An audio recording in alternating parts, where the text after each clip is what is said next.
So before we start here, you're going to notice that some of the game footage that is used in this review is different from some other game footage. Now, I'm going to be extremely transparent why this is. The reason for that is that some of my game footage was actually corrupted and or did not save at all. Now, you could be wondering why I couldn't just go back and replay those parts. Unfortunately, I did not have those parts saved in the game files. So in order for me to get back to those points, I would have had to replay them all over again. And unfortunately, I just did not have enough time to do so. So I asked some people on YouTube if I can use their footage, not for gameplay, but for cutscenes, because I believe the ones that I lost out on were chapters 1 and chapter 12. And those were the two that I just couldn't go back to no matter what. So I needed to use those for cutscene purposes only. And I think only one gameplay scene in chapter 12. You'll see what you'll know what it is when we get to it. But again, I'm not trying to rip anybody off. I'm not trying to take anybody's credit. Down here, you'll see in the bottom of the screen and on the description who that belongs to and where that belongs, or where to go if you want to follow, that person. So I just want to be extremely transparent here because I don't want someone to come at me and say that I stole someone's footage, because that's not what I was trying to do. Nugget, Bakamitai, Majima, disco dancing, men in diapers. These are the moments that seem to have been most associated with the game series known as Yakuza. Now, while I do enjoy these moments, and while I also find myself laughing at how ridiculous it can become, personally, I feel like these moments have sadly overshadowed what I find to be some of the most consistently excellent games in gaming today, hosting some amazing music, some fantastic stories, memorable characters, addicting gameplay, constant innovation, and yes, very, very humorous moments. And in the coming weeks and months, I would like to go through all 8 mainline games, and maybe even some side games, to truly show how amazing this game series is. And hopefully encourage those who have maybe only seen the memes or only played a single game to go in and experience this fantastic franchise. Now, of course, reviewing a game series spanning over 8 mainline games is no easy feat.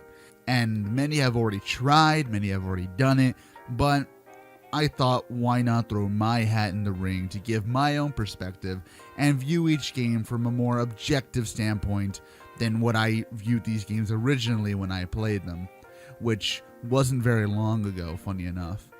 And hopefully, if I can explain just why I love this series so much, and if I do a good job showing the ins and outs, the pros and cons, I may just be able to give you a new addiction as well. So, enough fluff, enough padding. Ladies and gentlemen, I welcome you to Yakuza.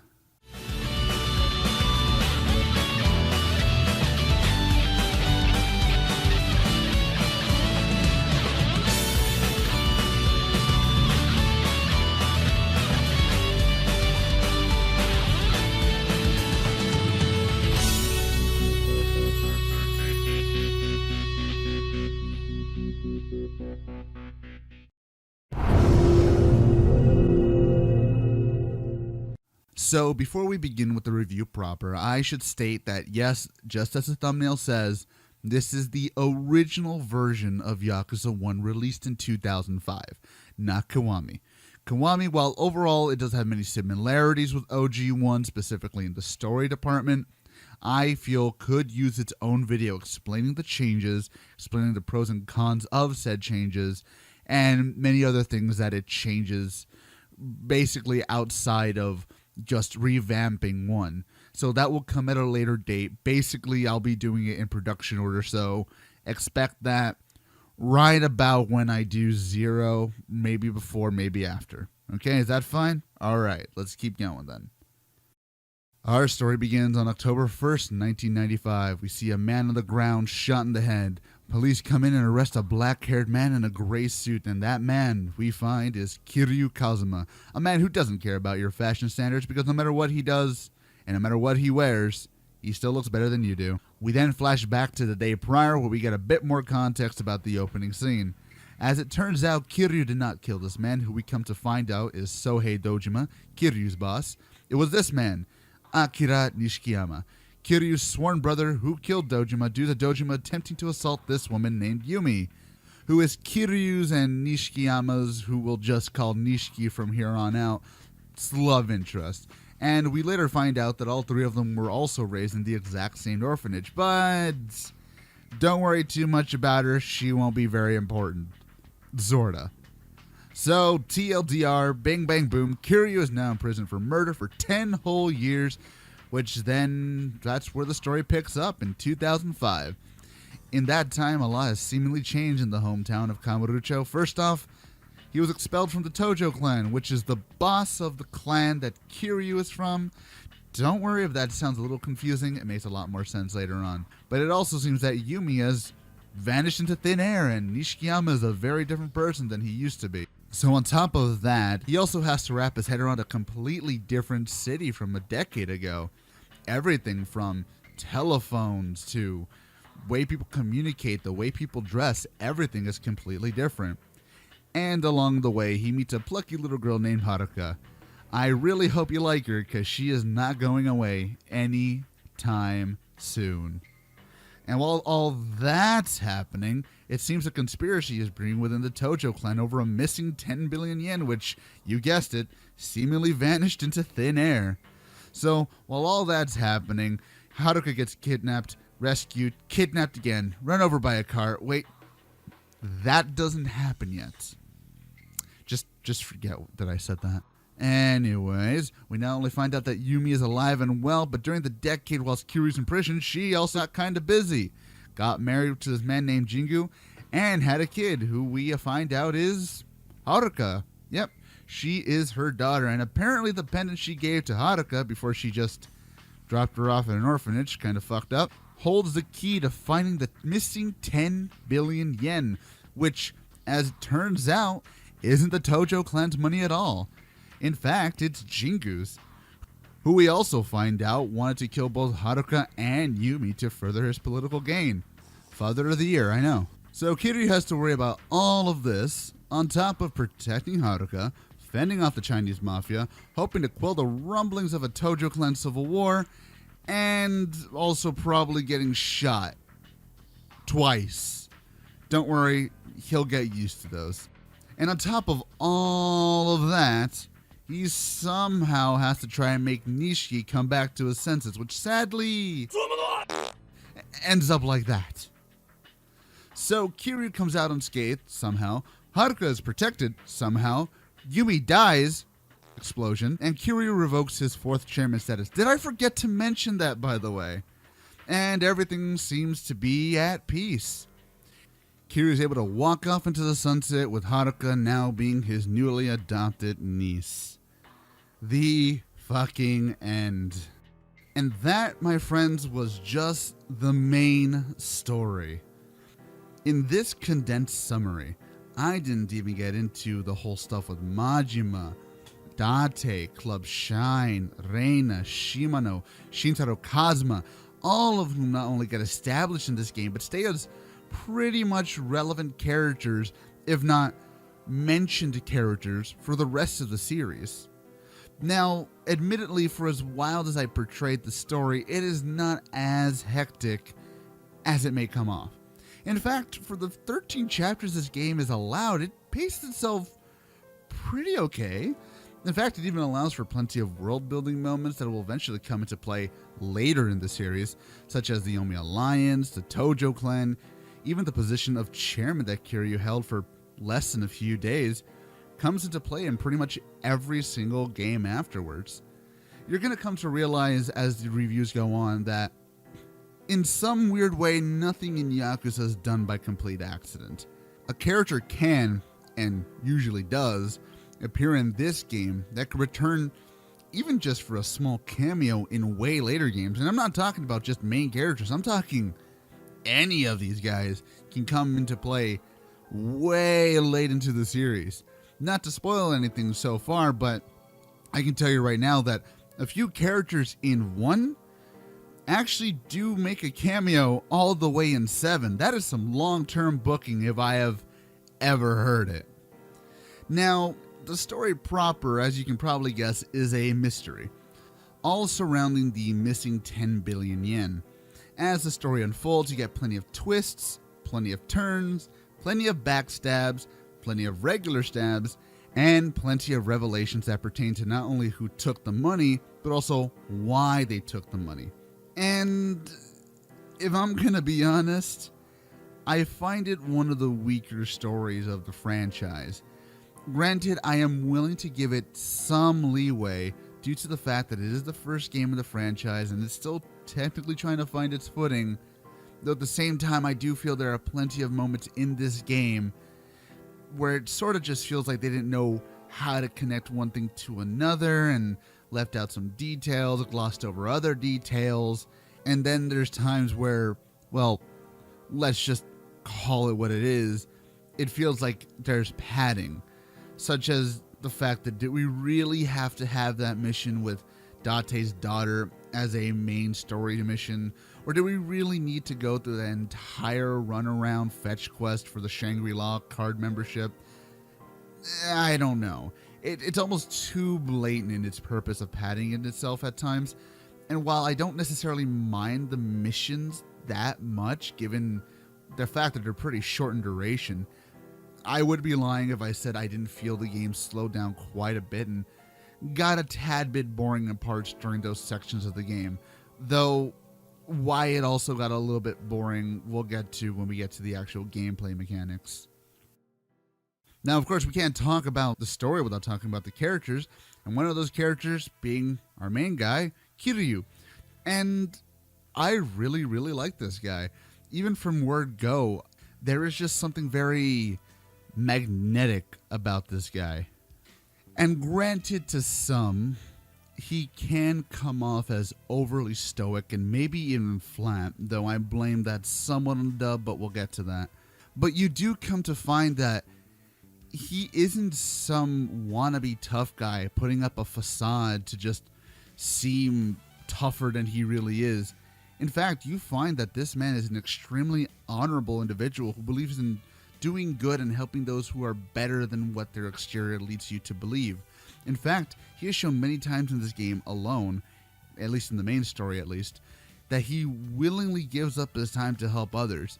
At times, like with missions regarding the florist, he does get something out of them, but you can tell not all is done with a completely selfish cause. Of course, he is not without his flaws. In fact, one of the biggest flaws shown during the ending is where he basically almost abandoned Haruka because he seemingly, at least to himself, lost everything. Now, of course, he does come through in the end because you can't just have the main character just saying, hey, kid, fuck you. But it's a nice reminder that Kiryu does still have needs and wants like a normal person. But speaking of which, can't have Kiryu without his sidekick Haruka, who, whilst she doesn't have a whole ton to do in this game, other than basically be the MacGuffin, she does at least have a fun personality to go with it.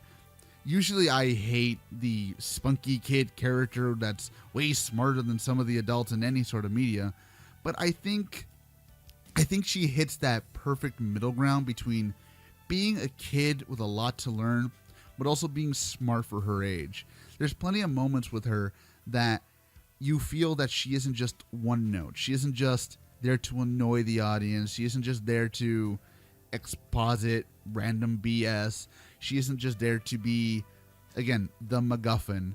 She feels a bit more fleshed out. And of course, she is going to be a recurring character for the rest of the series, so I'm actually really glad they do what they do with her. And I won't lie, at least to me, the little relationship she has with Kiryu is just, I mean, it's adorable. I mean, you can't call it anything else but adorable. But we can't talk about the daughter and leave out the mother, can we? And though sadly there really isn't much to talk about with Yumi, She kind of just is. She is technically the main catalyst for the entire story, but we spend so little time with her in this game that she almost becomes sort of an afterthought towards the end of the game, where she's revealed as some brilliant mastermind behind the pendant of the 10 billion yen, which just seemingly comes out of nowhere.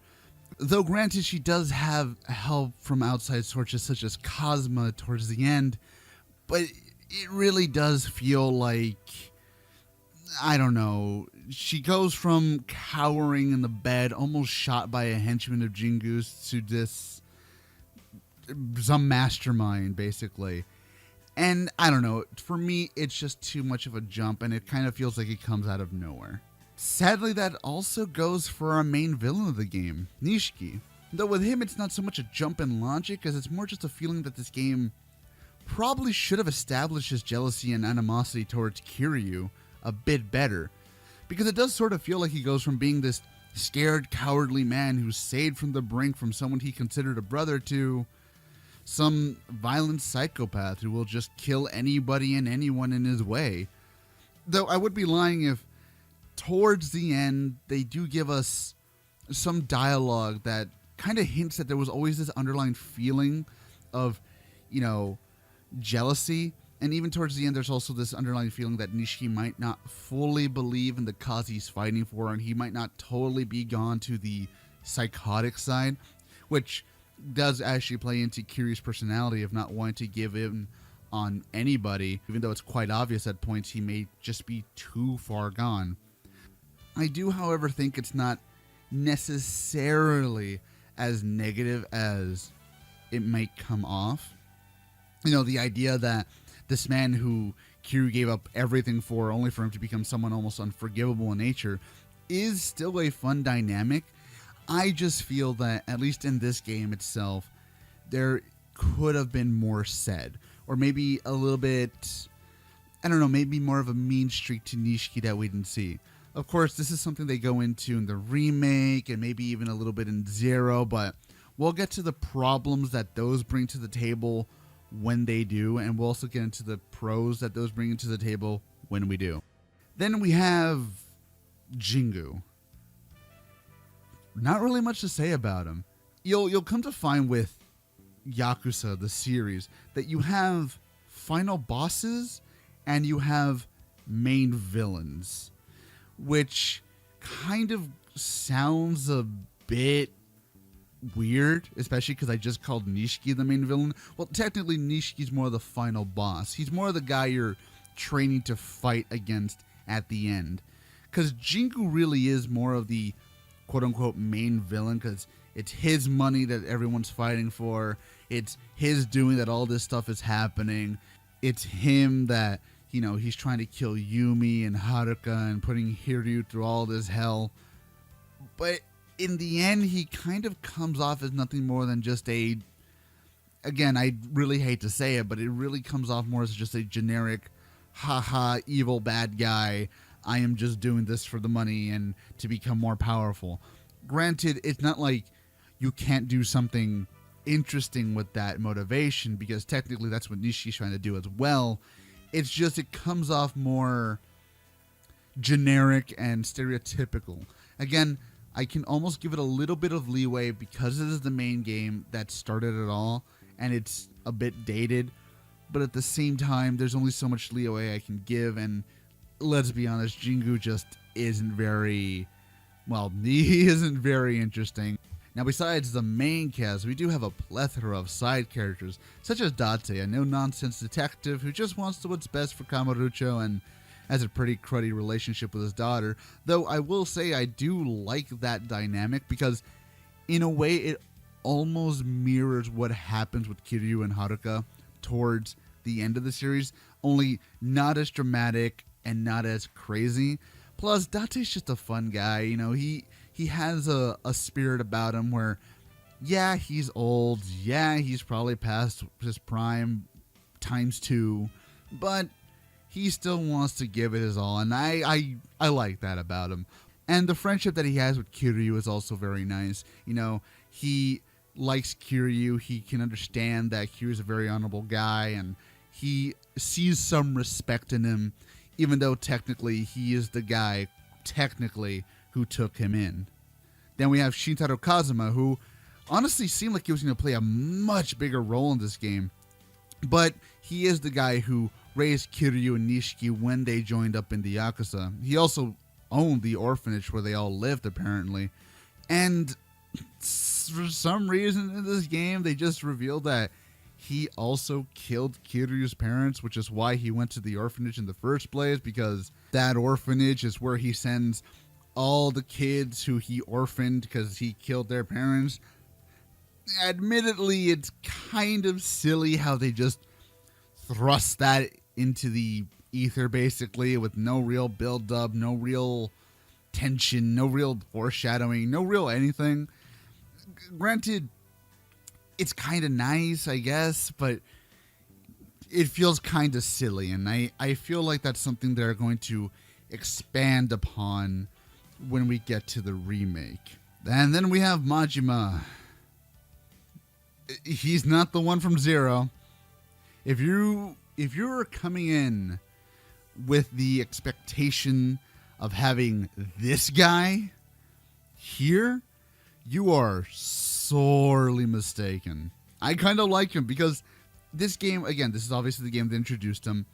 They introduced him in a way that I feel kind of really cements what I like about him, where he's a psycho at times, but he also has this weird sense of honor, this code of ethics that he doesn't like to break. And with this game, granted, he drives a fucking bulldozer through an entire building, but he still has ethics. And I feel like they really gave it their all to show that. Presentation-wise, I think that the game very much still holds up. It's not fantastic, it's not amazing, but for what it is and for the time it came out, I still think it's a very nice looking PS2 game. It doesn't look jank, it doesn't look gross, it doesn't look, well, dated. And I think it very much helps the game in its atmosphere. I do really like the aesthetic of this game. Everything kind of looks grimy, everything looks almost, as I would expect, lived in. Everything looks straight out of like a crime movie. It looks really nice. I like the vibrant colors of the red light districts. I love the almost fog-like vignette that the whole thing has. Almost like you're watching a movie in certain scenes. And that also kind of goes into the character design. You get to see somebody like Kiryu in this game, and you get to see where his character design started. And I really like it. Granted, he does look very blocky. He looks very triangular in some instances, but I think it's okay for what it looks like. And another thing that I really like is the soundtrack in the game. Trumpets, electric guitar, even some minor vocals in the background.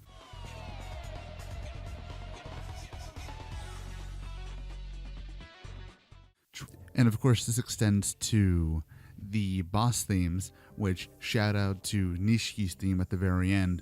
A little bit overly synthesized for sure, but hey, PS2 era, and even with that being the case, I still find it to be, personally, one of my favorite boss themes.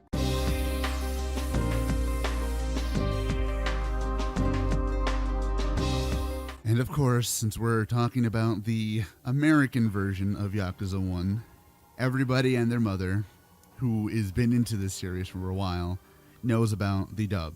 And since this section's about presentation, the dub is still part of the presentation, so let's talk about it. So Yakuza 1 was the first, and until 7, Judgment doesn't count technically, only Yakuza game to ever have an English dub. Why? Well, let's face it, it's not very good. It's not a very good dub.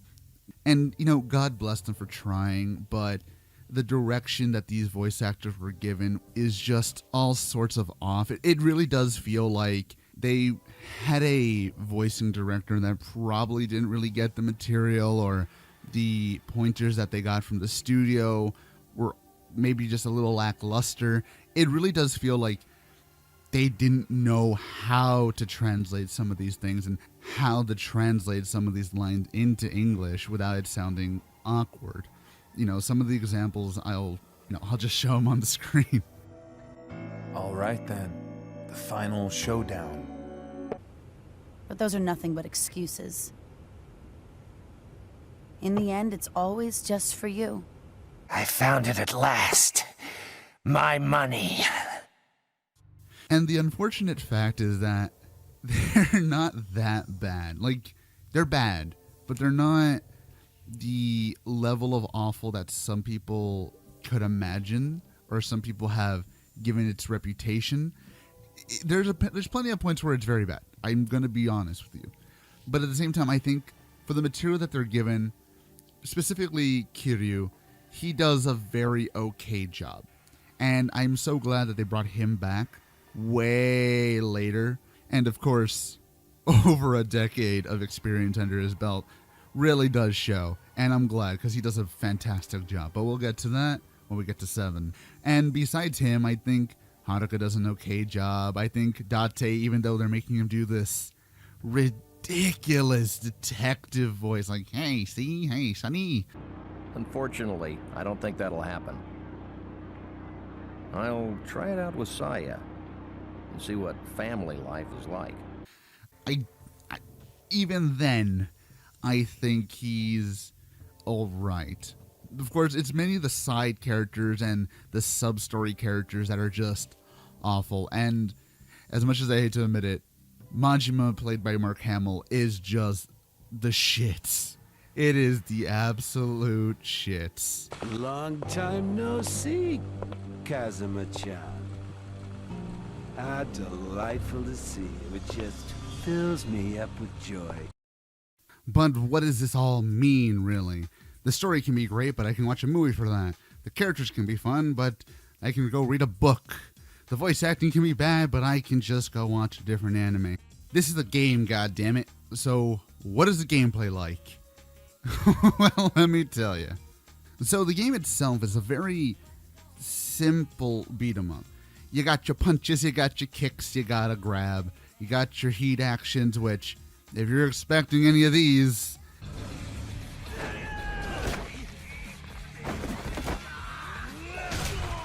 No, it's mainly just stepping on people, smashing them into stuff. Nothing crazy, but it gets the job done.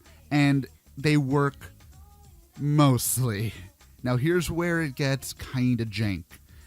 This game has a lock-on feature, quote unquote, and the reason I say that is because it locks on, sure, but it doesn't lock on to an enemy. Oh, it'll lock on to them when they're in front of you, but say that enemy moves out of the way, as they do later in the game. Kiryu, if he starts an attack, he is committed to that attack, and there's no way to make him cancel out of that attack. Once Kiryu is committed to a combo, you have to follow through with that combo. Yes, granted, you can technically cancel by just not pressing a button, but it leaves you way open. Plus, to turn around and to lock on again, it basically makes the lock-on feature all but pointless. In fact, take a look at this footage here. This is not me fucking up. This is not me having the emulator fuck up. This is not the controller I had fucking up. This is literally the game not being able to register the fact that I don't want to just hit a wall. And this is just one of the examples. And this is during a boss fight. This happens all the time in mob fights too. And if you're in a mob fight with like 5 of the biggest enemies that they've got in the game, and they can all juggle your ass, yeah, you're pretty much screwed. Granted, yes, you can get out of it, you can run, you can do all this stuff, but at the same time, that shouldn't be. And there's only so much I can say that it's the first game. They just didn't know how to do it yet. I can't give that much leeway when these games were already out on the market. And overall, it just feels slow and janky. This game's lock-on and the game's janky nature and the way that you're not even able to cancel out of some of these things, it kind of just makes you feel like an idiot. It really does. It makes you feel like an idiot when you're trying so hard to hit this guy, yet every single punch you land leads you just running into the dark. And that's pretty much the worst part of the combat, and I think the worst part of the game, which, granted, it's not even like it's that bad to where I'm just not having fun and I'm just tired and I just want to go home. It's not that bad.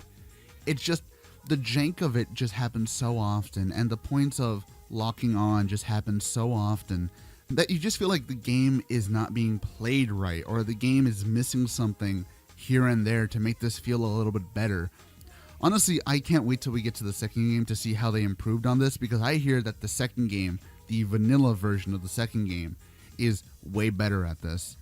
But at least with one, it's sadly a no-go. And I can say I was able to get through it, but that's only because I wanted to do this review.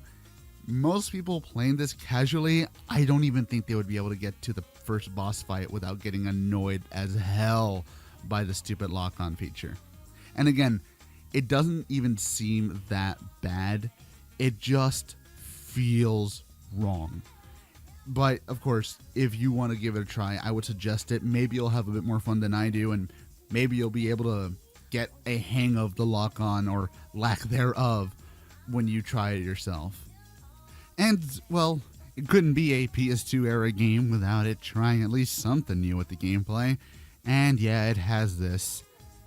It sucks. That's all I can say, is that it sucks. The movement's terrible. I feel like I can't aim for shit. I feel that every single bullet that you try and shoot just seems to kind of vanish into the ether. And even though I didn't die here, I really feel like I should have multiple times. It's just bad. It's just really, really bad. But what is there to do outside of fighting, you might be asking? Well, you might be thinking that since this is the first game, there isn't much to do. But that is where you would be wrong, my friends. You can go to batting cages, you can go to UFO catchers, you can drive yourself into crippling debt with roulette and baccarat, or you can do some of these fine mini games, which I'm not allowed to show, because if I do, well, YouTube has a guy who knows a guy who knows a guy, and I probably won't be here by the end of the month. And of course, you can go and woo the ladies at your local cabaret club. And if that's not enough for you, well, you can always just talk about Fight Club. And if even all that's not enough for you, you still got your sub-stories, you still got your time attack, you still got your boss rush, you still have premium adventure. This game has a lot to do. As an entire package, I believe that Yakuza 1, the original, the OG, the vanilla, as we have in front of us, is okay. It's not fantastic, it's not amazing, it's okay. But I will say that for its first outing, it does overachieve.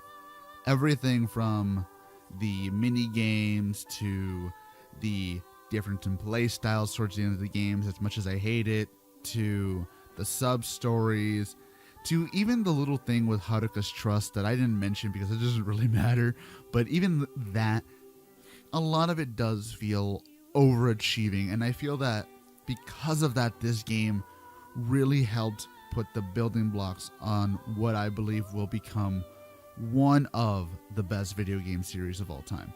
And as a whole, even now, I would suggest trying it out just to see where the series came from. But the jankiness of the fighting controls can sometimes get to you. The slow pacing of certain parts can sometimes be a bit boring. Hell, even some of the cutscenes where you just can't even pause it. You can't pause it, you can't skip it. You're stuck there until the cutscene ends. There's certain little things about this game that kind of pick at you, but I think if you can look past that, you'll find if nothing else, a very fun experience, especially if you are trying to get into this series for the first time. And that's really all I have to say about Yakuza OG 1.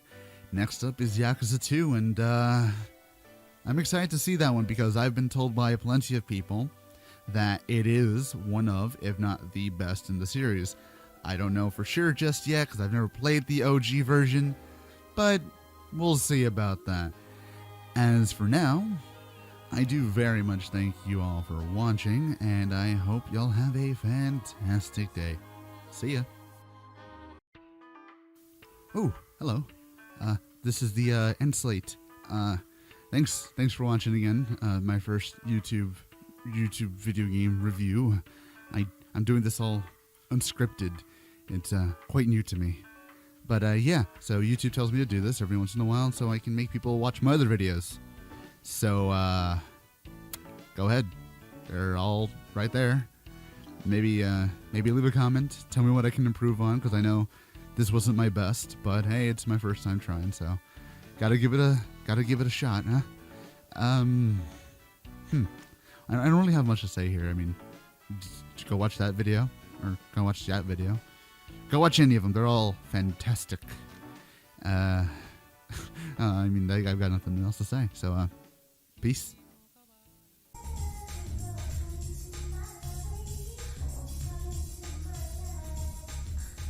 Kazuma-san, she's a guy.